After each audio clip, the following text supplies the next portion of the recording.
예, 안녕하십니까.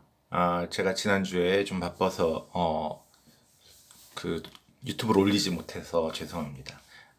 이번 주 주제는, 좀 생뚱맞을지 모르지만, 러시아 혁명입니다. 연도가 나왔는데, 1917년부터 1938년. 이 연도가 좀 의미가 있는데요. 좀 이따 설명드리겠습니다. 책은 이렇게 생긴 책이고요. 제가 서점에 갔다가 우연히 좋아 보여서 산 책입니다. 저자는 쉴라 피츠패트릭이라고 여성분인 것 같고요. 시카고 대학에서 교수하시다가 지금은 명예교수가 되신 그런 어떤 러시아 쪽의 권위자라고 하십니다. 소련, 지금은 러시아라고 그러지만 제가 어렸을 때만 해도 소련이죠. 저는 사실은 뭐 학생 때 그렇게 뭐 운동권도 아니었고 마르크스 이론에 관심도 없었지만 소련이 제가 대학생 때 멸망했는데 상당히 충격적이었습니다. 왜냐하면 미국과 소련이 당시 세계를 지배하고 있었던 거대 제국이고 이게 20세기에 지금 이제 정확히는 1917년에 시작을 했는데 세계 최강의 대국에 뭐 50년 만에 올랐다가 다시 금방 그냥 순식간에 멸망했어요. 예, 그래서 이런 것들이 무엇인가 좀 예전부터 궁금했는데 기회가 없었는데요. 그래서 소련 러시아 혁명 책부터 제가 한번 좀 읽어봤습니다. 저 뭐 좀 이쪽 분야에 아시는 분은 뭐 지금 제가 책을 읽은 저보다 훨씬 많이 아시겠지만 어쨌든 또 젊으신 분이나 관심이 없으셨던 분들은 그 먼저 소련이란 나라가 있었지 그 소련이란 나라가 우선 어떻게 시작했나 그게 러시아 혁명이라는 거죠. 그 피츠패트릭은 이 특징을 보니까 사람들이 이제 러시아 혁명이 돼서 이제 사회주의 국가가 처음 생긴 게 1917년부터 이제 레닌이 죽는 한 1924년 그렇게 한 10년도 안 되는 기간으로 보는 분이 꽤 많은 것 같은데 쉴라 패트릭은 이 앞에 다시 한번 볼까요? 1938년까지 보통 사람보다 10년은 더 러시아 혁명이 지속되는 걸로 본 것 같습니다. 그래서 그 레닌 시대로 한정하지 않고 스탈린은 물론 2차 세계대전 이후까지 통치했지만 2차 세계대전 이전에 스탈린이 이제 레닌이 죽고 나서 확실한 그 정말 독재 정권을 가진 무소불위의 힘을 가진 소련의 권력자로 등극할 때까지가 혁명의 완결이다라고 봤다는 게 이 피츠패트릭 교수의 다른 사람과는 좀 독특한 포인트라고 합니다. 물론 저는 뭐 이런 독특한 포인트를 뭐 지지하거나 이런 게 아니라 그냥 러시아 혁명에 관해서는 저는 처음 읽은 책이기 때문에 그런 의미에서 이제 이해했는데 어쨌든 요 학자는 그런 학자다. 러시아 혁명이 왜 일어났을까요? 사실은 무슨 하나의 제국이나 왕국이 무너지면 다른 제국이나 왕국이 그것을 대체하죠. 그런데 러시아 혁명이라는 거는 그 봉건 황제 짜르라는 사람이 없어졌는데 그거를 무슨 시장 기능이나 귀족이나 뭐 이런 게 한 것이 아니라 세계에서 처음으로 그 노동자 계급, 프롤레타리아 계급이 정권을 잡은 그런 케이스였는데 그 가장 큰 이유는 그 앞에 있었던 제정 러시아가 무능했던 것 같습니다. 산업화와 경제 발전이 막 그때 서유럽에서 한참 일어났죠. 그 1800년의 초니까 지금 그 뭐 영국, 프랑스, 독일은 한 100년 가까이 산업화, 경제 발전 막 이런 게 이루어지고 있었는데 제정 러시아는 덩치는 크고 나라도 크고 인구도 많았지만 뭔가 그 봉건 제도를 버리지 못하고 시장 경제, 자본주의 경제도 발생하지 못해서 1800년대 말이 되면 뭔가 뒤처졌다는 느낌이 가득 차게 됩니다.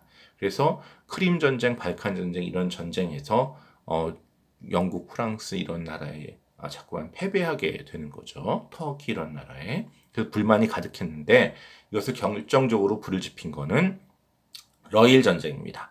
1904년에 러일 전쟁이 일어났는데 러시아 당시는 그 아무리 못 살아도 그 당시 러시아 국민들도 뭐 일본 정도야 때려 부수겠지.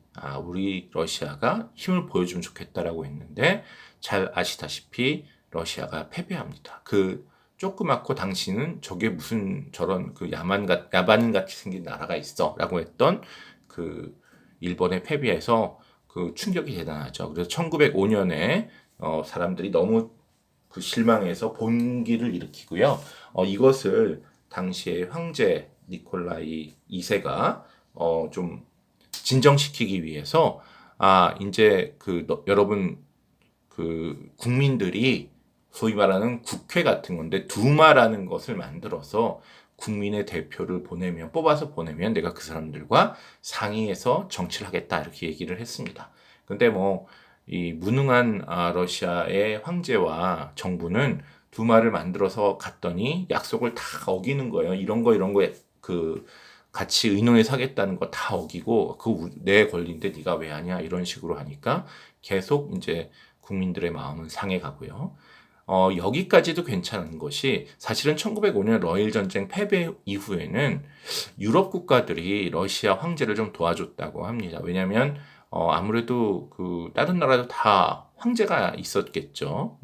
그 당시 독일엔 카이저 황제가 있었고 뭐 영국도 있었고 그다음에 뭐 프랑스는 나폴레옹의 그 친척인 나폴레옹 3세 이런 황제들이 막 있었겠죠. 근데 이런 황제들이 이거 또 오스트리아 황제도 있었고 다 황제들이 있었는데 이거 잘못해갖고 러시아 황제가 죽으면 그게 우리나라로 번질 수가 있겠구나. 그래서 러시아를 막 돈을 주고 투자를 해서 경제를 좀 살려줍니다.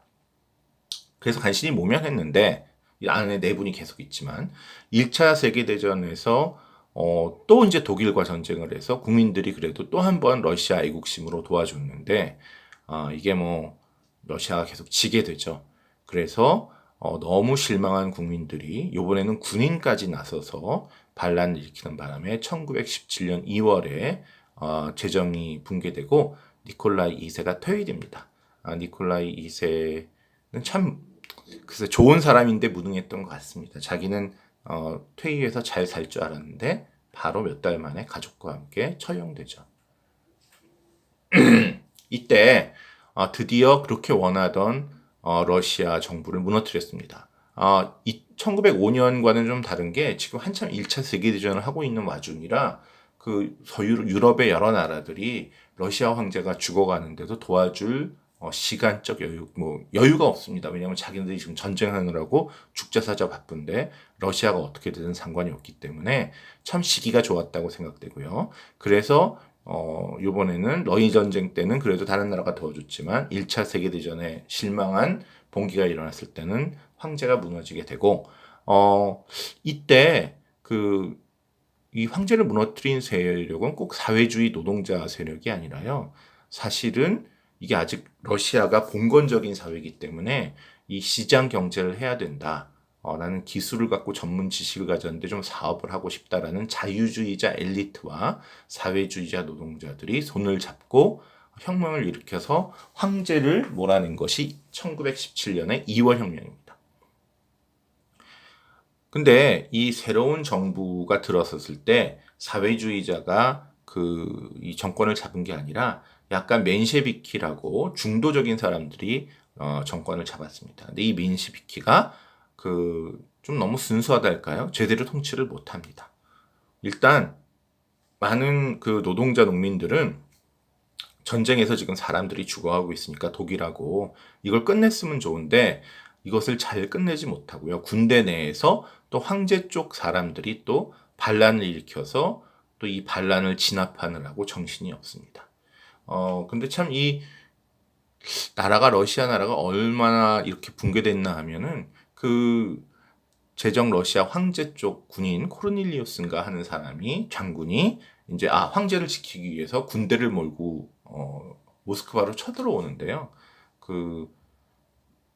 철도 노동자들이 파업을 해서 모스크바로 올 기차가 없습니다. 그런 식으로 밥도 안 날라주고요. 그래서 이 군대가 와해되는 거죠. 그래서 뭔가 볼셰비키가 이 노동자들을 꽉 쥐고 있었다. 사실 다른 사람들은 농민도 있고 상인도 있고 무슨 군인도 있고 이런데 볼셰비키는 오로지 노동자 그리고 좀 더 나가서 군인들만 자기 세력으로 모았다는 거죠. 그래서 다른 사람들은 이런 세력들을 이렇게 좀 중재하느라고 중도적인 입장을 취하는데, 볼셰비키는 아주 극단적으로 우리는 노동자만이 우리 지지 세력이다라고 해서 노동자들을 통해서 이런 어떤 그 신정부의 운영을 방해를 좀 했고요. 그래서 이제 혼란이 일어나자 볼셰비키가 쿠데타를 10월에 일으키고, 이를 통해서 이제 비로소 레닌이 이끄는 볼셰비키가 러시아를 지배하게 됩니다.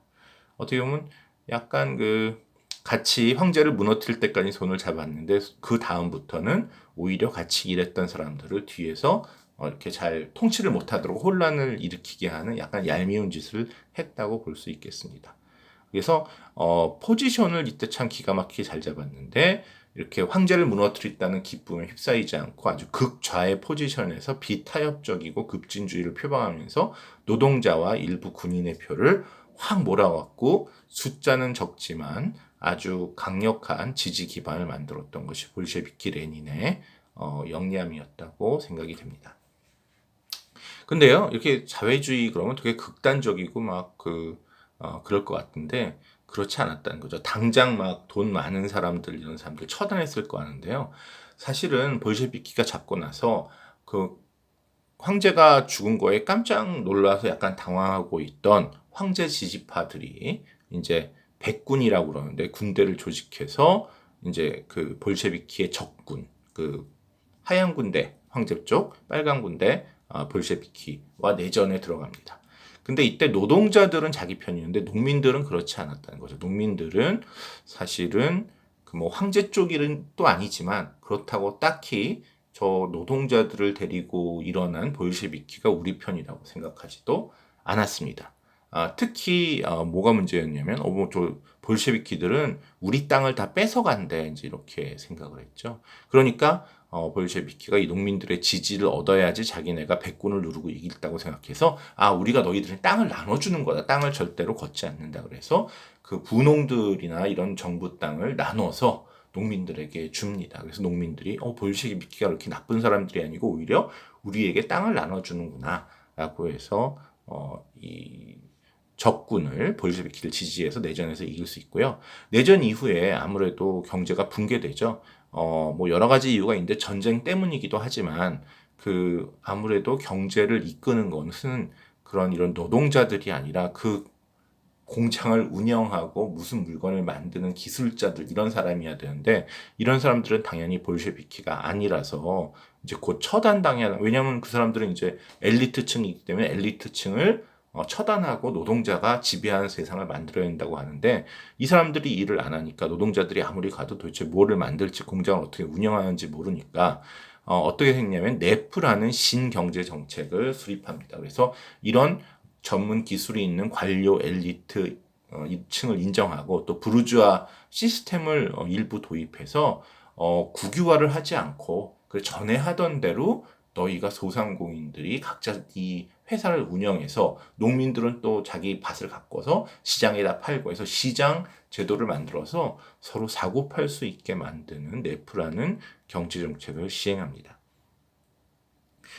이런 거에 대한 반발도 상당히 있었죠. 왜냐하면 네프라는 거는 결국 자본주의에 굴복하는 거 아니냐, 우리가 사회주의를 하려고 했던 건데 갑자기 사유재산을 다 인정하는 거 아니냐라는 이야기가 있었지만, 노동자 계급은 당시 레닌이 뭘 하자고 그러면 그냥 맹목적으로 따라오는 그런 어떤 절대적인 지층이 있었던 거고요. 이런 지지를 기반으로 일단 실용적으로, 이념에 치우치지 말고 실용적으로 하자. 또 일부 정말 순수한 사람들은 이게 자본주의를 거친 다음에 그것의 병폐로 사회주의가 등장한다고 마르크스가 얘기했는데, 러시아는 당시 그냥 재정 봉건 제도였는데 바로 사회주의로 갈 수 있겠냐, 우리가 중간에 자본주의를 하자, 또 이렇게 이야기하는 사람도 있었다고 하는데, 이런 어떤 탁상 공론적이고 이론적인 것에 레닌은, 그리고 그 다음에 스탈린은 전혀 치우치지 않고 가장 현실적으로 마르크스 주장과 반대되는 거라도 이것이 지금 우리에게 도움이 되면 하는 방식으로 일을 진행을 했다고 합니다.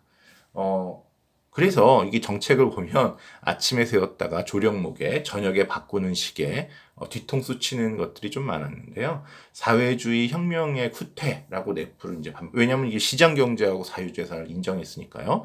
반발이 커지니까 좀 있다가 내가 언제 그랬냐는 듯이 내부를 취소합니다. 그리고 여태까지 처단하지 않았던 엘리트와 부르주아 기술자 계급을 처단하기 시작하죠.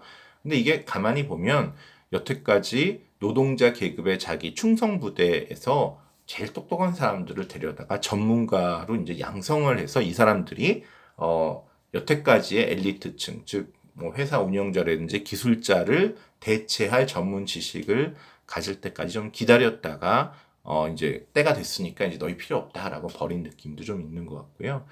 새로운 노동자 출신이 엘리트에 대해서 근데 이렇게 노동자 출신들이 이제 엘리트가 된 거예요. 근데 엘리트가 되고 나니까 이 사람들이 좀 특급 대우를 받게 됩니다. 즉, 노동자들은, 아니, 내가 무슨 여기 나사를 조이는 애든, 뭐 기계를 설계하는 애든 다 똑같은 노동자는 똑같은 대우를 받아야 된다라고 생각하고 이제 그 러시아 혁명을 했는데, 가만 보니까 내 옆에서 일하던 애는 갑자기 무슨 설계 도면 하는 애로 저기 승진해갖고 월급 많이 받고 나는 계속 나사 조이면서 그럼 내가 여태까지 이렇게 목숨 걸고 싸워서 혁명을 일으킨 게, 쟤 저기 돈 많이 벌게 내 옆에 있던 애만 많이 벌고 나는 뭐 황제가 있을 때랑 달라진 게 없네. 이래서 이제 불만이 나오니까, 그 사람들을 또 숙청을 합니다. 왜 이러다 정권이 망할까 싶다. 그래서 자기가 이렇게 해놓고는 이제 바꾼 적이 많이 있다는 거죠. 그 다음에 아니나 다를까 그 내전에서 이기기 위해서 농민에게 나눠줬던 토지를 다 몰수해서 집단 농장을 만들어 버립니다. 왜냐하면 이제 시장에서 거래하게 되는 자꾸만 그 소련 정부가 그 곡물을 농민이 산 거를 싼 값에 살려고 그래요. 그러니까 농민이 왜 내가 너한테 이 값에 파는 이건 이윤도 안 남는데 그러니까 안 되겠다 이렇게 애들이 자꾸만 값을 올리면 소련 정부가 이거 경제를 운영하는데 힘이 드니까 그냥 다 너희들 집단 농장에서 일하고 우리가 바치는 대로 쌀 바쳐라. 이렇게 했다는 거죠. 물론 뭐 이런 것이 장기적으로는 개인 사유재산권을 없앰으로써 경제 발전을 더디게 만들었지만 그리고 뭐 이렇게 정부가 정책을 하루아침에 바꾼다는 게 결코 좋은 일은 아니지만 당시로서는 어떻게 보면은 외부적인 이미지나 이런 거에 전혀 개의하지 않고 그때그때 뭐 말을 했다가 바꾸고 하는 그런 모습을 보이고요.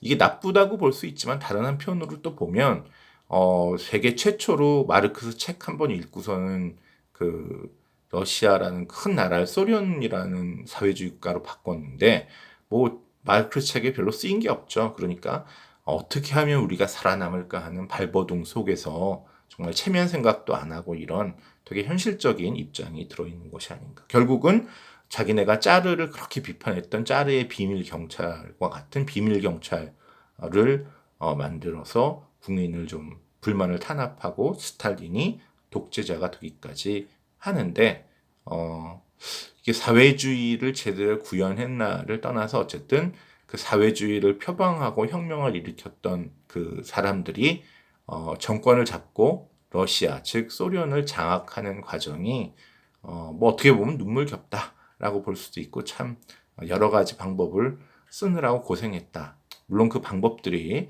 그 윤리적이거나 이런 것으로는 정당화되기 좀 어렵다는 생각이 들지만 그런 느낌을 받았습니다. 혁명은 도대체 어떻게 성공했을까요? 제가 이 책을 보고 느낀 거는 앞에서 말씀드렸듯이 짜르 황제의 정부가 너무 무능했습니다.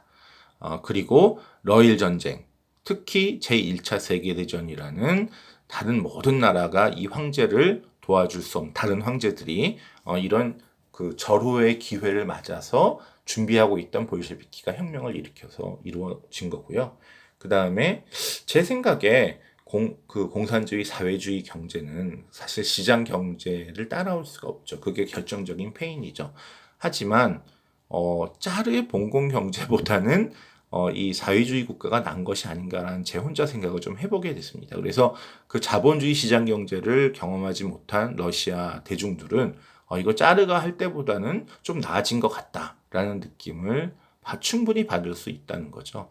하지만 장기적으로는 시장 경제에 이기지는 못해서 소련이 1900년대 말 1980년대에 붕괴하는 것이 아닌가 생각이 되고요.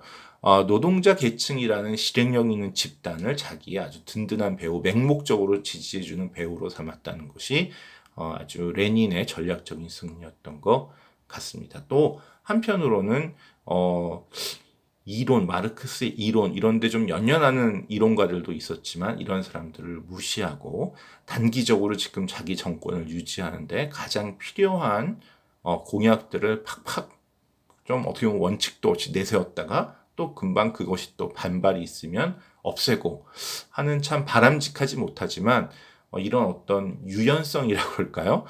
그런 것 때문에 한 20년간의 여러 위기를 뛰어넘어서 결국은 레닌에 이어서 스탈린이 소련이라는 이제 서구 열강들도 함부로 볼 수 없는 그런 나라를 1940년경, 즉 2차 세계대전이 일어나기 직전에 만든 것이 아닌가.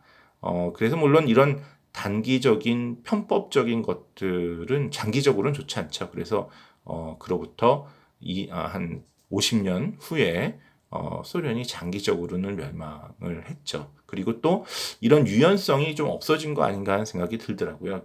후반기는 제가 또 다시 한번 다른 책을 읽어서 말씀드리겠지만 혁명 때는 이런 간절함 때문에 이런 볼셰비키 정부가 그냥 원칙을 고수하지 않고 이런저런 거를 했었는데 이제 2차 세계대전을 거치면서 자기네들도 관료화되고 어떤 특권 계층이 생기고 그러면서 이런 새로운 적응에 대해서 이제 필요성이 떨어지니까 옛날 짜르 정부처럼 어떻게 보면 다시 유연성이 없고 그냥 이렇게 별로 외부 변화에 민감하게 반응하지 못하는 구태의연한 조직이 되어서 짜르 정부와 비슷한 운명을 받게 된 것이 아닌가 그런 생각을 해봤습니다.